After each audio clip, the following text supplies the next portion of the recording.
നമസ്തേ, ജയകുമാർ ശർമ്മയാണ്. ശാക്തേയ മാന്ത്രിക പീഠം, ശാക്തേയക്കാവ്, പാലക്കാട്. ഈ ചില ആളുകളുടെ വിചാരം എന്ന് പറഞ്ഞാല് ഇസ്ലാമിക മാന്ത്രികങ്ങളെല്ലാം പൊട്ടിക്കാൻ ഭയങ്കര പാടാണെന്നാണ്. ഒരുതരം ഭയത്തോടു കൂടിയാണ് അവരൊക്കെ പറയുന്നത് ഇസ്ലാമിക മാന്ത്രികമാണ് ചെയ്തിരിക്കുന്നത്. എന്നാൽ മാന്ത്രിക കർമ്മങ്ങളിൽ ഏറ്റവും എളുപ്പം പൊട്ടിക്കാൻ സാധിക്കുന്ന സാധനം ഇസ്ലാമിക മാന്ത്രികമാണ്. നമ്മൾ ജ്യോതിഷം നോക്കുന്ന സമയത്ത് ഇസ്ലാമിക മാന്ത്രികമാണ് ചെയ്തിരിക്കുന്നത് ഏറ്റവും സ്പഷ്ടമായിട്ട് തെളിഞ്ഞു വരുന്നത് അത് തന്നെയാണ്. അവര് വളരെ ദുർബലമായിട്ടുള്ള പല ജിന്നുകളുമായിരിക്കും ഇവരുടെ മന്ത്രമൂർത്തികളും ബാധാമൂർത്തികളും.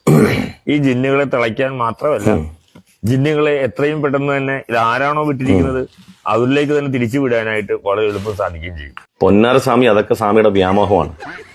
ABCD എഴുതിയിട്ട് ഈ മുട്ടയിലൊരു കാച്ചങ്ങോട്ട് കാച്ചിയുണ്ടല്ലോ സ്വാമി. സ്വാമി എന്നല്ല, സ്വാമിയുടെ സ്വാമി ഇല്ല, എന്നെ കൊണ്ട് ചെയ്യിക്കരുത്. അങ്ങനത്തെ ഉഗ്ര സാധനമുണ്ട്.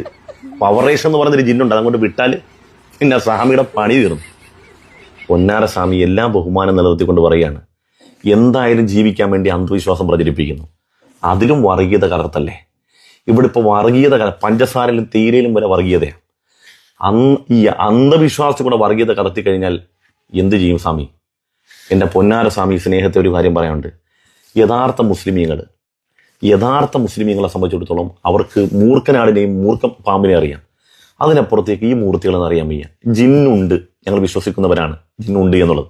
പക്ഷേ സ്വാമി, അത് ഞങ്ങളുടെ ഇസ്ലാമിക വിശ്വാസപ്രകാരം ഇസ്ലാമിലെ ഏറ്റവും കടുത്ത തെറ്റ് എന്ന് പറയുന്നത്, ഇസ്ലാമിലെ കടുത്ത പാതകങ്ങൾ 7 അത് ഒന്നാമത്തത് ഷിർക്ക്, രണ്ടാമത്തെ സിഹർ അഥവാ ഈ മാരണം, ശൂദ്രം ചെയ്യൽ, മൂർത്തിവിടൽ.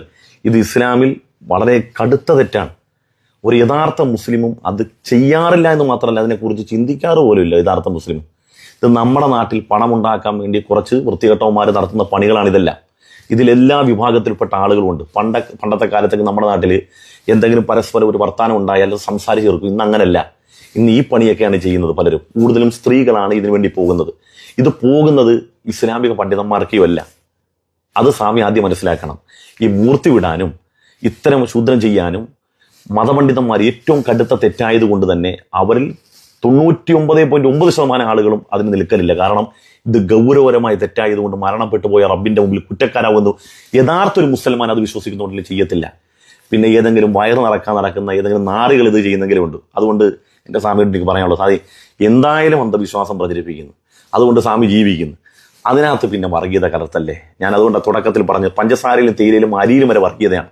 ഈ അന്ധവിശ്വാസത്തിലും കൂടെ നിങ്ങൾ ഇത് കടത്തി കഴിഞ്ഞാൽ കച്ചവടക്കാർ പൂട്ടിപ്പോവും. അതുകൊണ്ട് പ്രിയപ്പെട്ട സ്വാമി, ഇതേ ABCD എന്നെ കൊണ്ട് എഴുതിക്കരുത്. അപ്പൊ എങ്ങനാ പോലെ നമ്മള്